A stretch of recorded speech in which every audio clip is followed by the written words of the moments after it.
क्या नाम क्या है तुम्हारा? मेरा नाम विजय। दीनानाथ जॉन।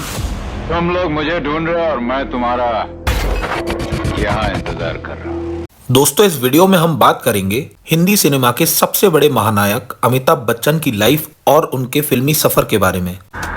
नाम है शहंशाह। तो वीडियो में आखिरी तक बने रहें, क्योंकि बिग बी की लाइफ के कुछ ऐसे किस्से आपको सुनने को मिलेंगे जो शायद ही आपने पहले कभी सुने हो। तो चलिए शुरू करते हैं। Welcome to the real chapters.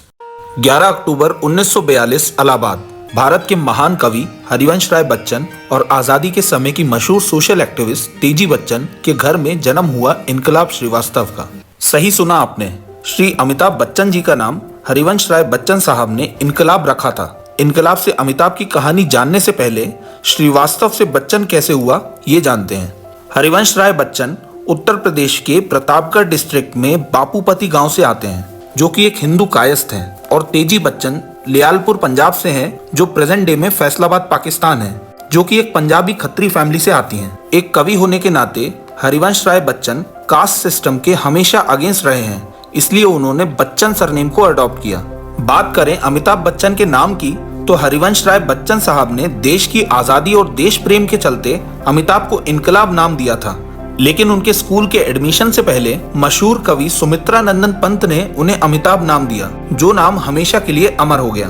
Amitabh के भाई हैं अजिताभ, जो उनसे 5 साल छोटे हैं। अमिताभ की education boys high secondary school Allahabad और शेरवुड कॉलेज नैनीताल से हुई है, और फिर 1962 में उन्होंने दिल्ली यूनिवर्सिटी के किरोरीमल कॉलेज से बैचलर ऑफ साइंस की डिग्री हासिल की। एक मशहूर कवि और एक मशहूर सोशल एक्टिविस्ट के बेटे होने के कारण अमिताभ के संबंध काफी नामचीन लोगों से रहे हैं। राजीव गांधी और संजय गांधी अमिताभ के उस समय के दोस्त हैं। एक्टिंग से पहले अमिताभ ने ऑल इंडिया रेडियो में एज ए न्यूज रीडर के रोल के लिए ऑडिशन भी दिया हुआ है, लेकिन उसमें उनको रिजेक्ट कर दिया गया। रिजेक्शन के बाद अमिताभ बिजनेस एग्जीक्यूटिव की जॉब करने के लिए कलकत्ता चले गए, और वहाँ उन्होंने थिएटर भी ज्वाइन किया, जिसके बदौलत अमिताभ ने 1969 में आई मृणाल सेन की नेशनल अवार्ड जीतने वाली फिल्म भुवन शोम में एज ए नरेटर काम किया।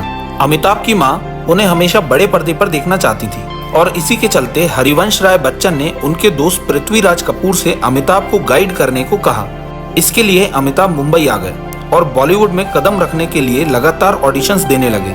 अमिताभ का बॉलीवुड में स्ट्रगल कुछ ऐसा था कि वो फिल्मों में कुछ भी काम करने के लिए तैयार हो जाते थे। इससे जुड़ा एक इंटरेस्टिंग किस्सा है, जो कि शशि कपूर की फिल्म बॉम्बे टॉकी से जुड़ा हुआ है। क्या आप जानते हैं अमिताभ ने इस फिल्म में काम कर रखा है? इस फिल्म के एक फ्यूनरल सीन में अमिताभ को भीड़ का हिस्सा बनना था, जिसके लिए उन्हें 500 रुपए दिए गए थे।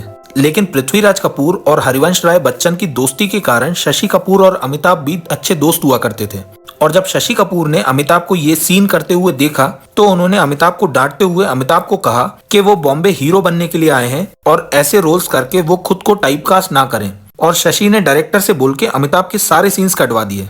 उसके बाद अमिताभ को एज एन एक्टर काम मिला फिल्म 7 हिंदुस्तानी से, जो कि 7 नवंबर 1969 को रिलीज हुई। ये फिल्म तो डिजास्टर रही, लेकिन इस फिल्म से शुरुआत हुई सदी के सबसे बड़े महानायक अमिताभ के फिल्मी सफर की।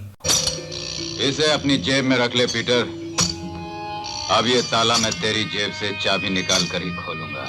और फिर अमित जी के गॉडफादर के रूप में ऋषिकेश मुखर्जी की एंट्री हुई, जिन्होंने उन्हें फिल्म आनंद और गुड्डी में काम दिया। लेकिन जब ऋषिकेश मुखर्जी ने अमिताभ की फिल्म आनंद में शानदार एक्टिंग करते हुए उनको देखा, तो उन्होंने गुड्डी फिल्म से अमित जी को हटा दिया, क्योंकि वो एक छोटा रोल था और वो नहीं चाहते थे कि अमिताभ कोई भी छोटा रोल करें। उसके बाद आई उनकी फिल्म जंजीर को कई बड़े एक्टर्स के रिजेक्ट करने के बाद ये फिल्म अमिताभ की झोली में आई, और इस फिल्म से अमिताभ की एंग्री यंग मैन वाली इमेज सामने आई। फिल्म जंजीर की सक्सेस के बाद अमिताभ बच्चन और जया बहादुरी की लव स्टोरी चालू हुई, और 1973 में उन्होंने जया बहादुरी से शादी की, जिन्होंने बेटी श्वेता बच्चन और बेटे अभिषेक बच्चन को जन्म दिया। और वापस आए उनके फिल्मी सफर पे, तो 1973 की जंजीर फिल्म की सक्सेस के बाद सलीम खान और जावेद अख्तर, जिनको उस समय सलीम जावेद के नाम से जाना जाता था, उन्हें उनका हीरो मिल चुका था अमिताभ बच्चन के रूप में। और उसके बाद सलीम जावेद ने अमिताभ को कास्ट किया 1975 की ब्लॉकबस्टर फिल्म दीवार में। तुम्हें याद है वो एक एक ठोकर जो दूसरों ने हमें मारी है, वो एक एक गाली जो दुनिया ने हमें दी? तुम साइन करोगे या नहीं? इस फिल्म की सक्सेस के बाद सेम ईयर में सलीम जावेद और अमिताभ की एक और फिल्म आई शोले। इस फिल्म ने इंडियन सिनेमा की हिस्ट्री की हर फिल्म को पीछे छोड़ दिया, और ये फिल्म ऑल टाइम ब्लॉकबस्टर में से एक रही। अमित जी की लगातार शानदार एक्टिंग को देखते हुए सलमान खान के फादर सलीम खान ने अमित जी को डायरेक्टर मनमोहन देसाई से मिलवाया, जिसके कारण वो प्रकाश मेहरा और यश चोपड़ा के साथ लंबे समय के लिए जुड़ गए। 1976 में यश चोपड़ा के साथ आई उनकी फिल्म कभी कभी को क्रिटिक्स ने अच्छे रिव्यूज दिए। फिल्म तो नहीं चली, लेकिन अमिताभ को रोमांटिक रोल में ऑडियंस ने पहली बार देखा। फिर 1977 में आई उनकी फिल्म अमर अकबर एंथोनी, जिसमें उनके कैरेक्टर एंथोनी गोंसाल्विस के लिए उन्हें उनका पहला फिल्म फेयर बेस्ट एक्टर का अवार्ड दिया गया। फिर 1978 की फिल्म डॉन में उनके डबल रोल और दोनों ही रोल्स में शानदार एक्टिंग की वजह से एक बार उन्हें फिर बेस्ट एक्टर फिल्म फेयर के लिए चुना गया। डॉन का इंतजार तो 11 मुल्कों की पुलिस कर रही है। 1978 उनके करियर का one of the best years में से एक रहा, क्योंकि उनकी इस साल 6 फिल्में आई और सभी फिल्में बॉक्स ऑफिस पर सुपरहिट रहीं, जैसे मुकद्दर का सिकंदर, त्रिशूल, डॉन, कस्मे वादे, बेशरम और गंगा की सौगंध। फिल्म गंगा की सौगंध के सेट का एक किस्सा है जिसको शायद अमिताभ कभी ना भूल पाए। दरअसल जब अमिताभ इस फिल्म को गांव में शूट कर रहे थे, तब भीड़ में से कोई उन्हें बार बार गंदी गंदी गालियां दे रहा था और शूट के दौरान अमिताभ की मदर तेजी बच्चन और उनकी वाइफ जया बच्चन भी आई थी, जिससे उन गालियों को सुन के अमित जी को और गुस्सा आ रहा था। और फिर अमित जी के को स्टार और दोस्त शोले के गब्बर उर्फ अमजद खान ने उस गाली देने वाले शख्स को कैमरा में जूम करके पहचान लिया और अमित जी को बता दिया। गुस्से में तिलमिलाए अमिताभ ने उस इंसान को भीड़ से निकाल के पीट दिया, लेकिन वो शख्स उस गांव का था और गांव में रह रहे सभी गांव वालों को उसने अमिताभ के खिलाफ भड़का दिया और अमित जी को मारने के लिए पूरा गांव खड़ा हो गया। फिल्म के डायरेक्टर और अमजद खान ने गांव वालों से बात करके इस मैटर को संभाला। ये बात अमजद खान खुद एक इंटरव्यू में बता चुके हैं। उसके बाद 1979 में आई फिल्म सुहाग, जो कि उस साल की सबसे ज्यादा पैसा कमाने वाली फिल्म बनी। अमिताभ के लिए वो दौर कुछ ऐसा था कि उनकी हर फिल्म हिट होती हुई चली जा रही थी। दोस्ताना, सिलसिला, शान, लावारिस, कालिया, याराना, शक्ति के साथ और भी बहुत सी फिल्में आई जो सुपरहिट होती चली गईं। 26 जुलाई 1982 को कुली फिल्म के लिए एक फाइट सीन शूट करते वक्त अमिताभ के पेट में टेबल का कॉर्नर घुस गया, जिसके कारण उन्हें काफी चोट लगी और खून इतना बह चुका था जिसके कारण उनकी जान पे बन आई। फैंस और वेलविशर्स की भीड़ अमिताभ को ठीक होता हुआ देखने के लिए महीनों हॉस्पिटल के बाहर आती रही और महीनों के बाद फाइनली अमिताभ की हालत सुधरी और वो हॉस्पिटल से डिस्चार्ज हो गए। अमित जी ने साल के आखिरी में फाइनली कुली फिल्म की शूटिंग खत्म कर ली। ये फिल्म भी बॉक्स ऑफिस पर सुपरहिट रही। इसके बाद 1984 में आई उनकी फिल्म शराबी ब्लॉकबस्टर रही। तोहफा हम सब लोगों की तरफ से कबूल कीजिए। भाई वाह नथुलाल जी, इसे कहते हैं तोहफा। हम शराबी जरूर हैं, लेकिन इतने बड़े नहीं। फिर साल 1984 में ही अमिताभ ने पॉलिटिक्स में हाथ आजमाने का फैसला किया। पॉलिटिक्स में उतरने से पहले वो कुछ फिल्मों की शूटिंग कंप्लीट कर चुके थे। उनकी पॉलिटिक्स तो कुछ खास नहीं चल पाई, लेकिन शराबी और मर्द जैसी ब्लॉकबस्टर फिल्म ने अमिताभ को पॉलिटिक्स छोड़ के एक बार फिर फिल्मों में काम करने की उम्मीद बरकरार रखी। और साल 1988 में आई उनकी फिल्म शहंशाह, जो कि बॉक्स ऑफिस सक्सेस रही, लेकिन एक लंबे गैप के कारण अमिताभ की फिल्में फ्लॉप होना चालू हो गईं और जादूगर, तूफान और मैं आजाद हूं जैसी फिल्में बुरी तरह फ्लॉप हो गईं।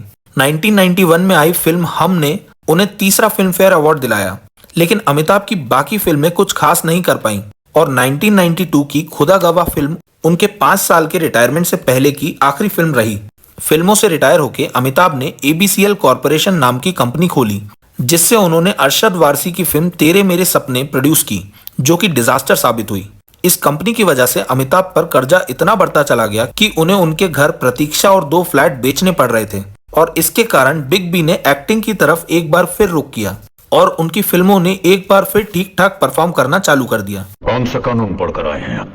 लेकिन ABCL के कर्जे से उबारने के रूप में आया टीवी के सबसे बड़े शोज में से एक कौन बनेगा करोड़पति। ये सीरियल इतना चला कि इससे अमिताभ पूरी तरीके से कर्जा मुक्त हो गए और यहाँ से चालू हुई बिग बी के हिट फिल्मों की दूसरी पारी, जिसमें मोहब्बतें, कभी खुशी कभी गम, आंखें, पा और पीकू जैसी कई शानदार फिल्में आईं।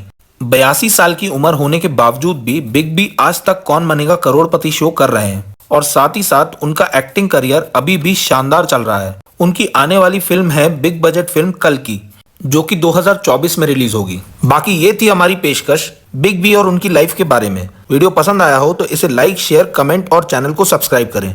Thanks for watching.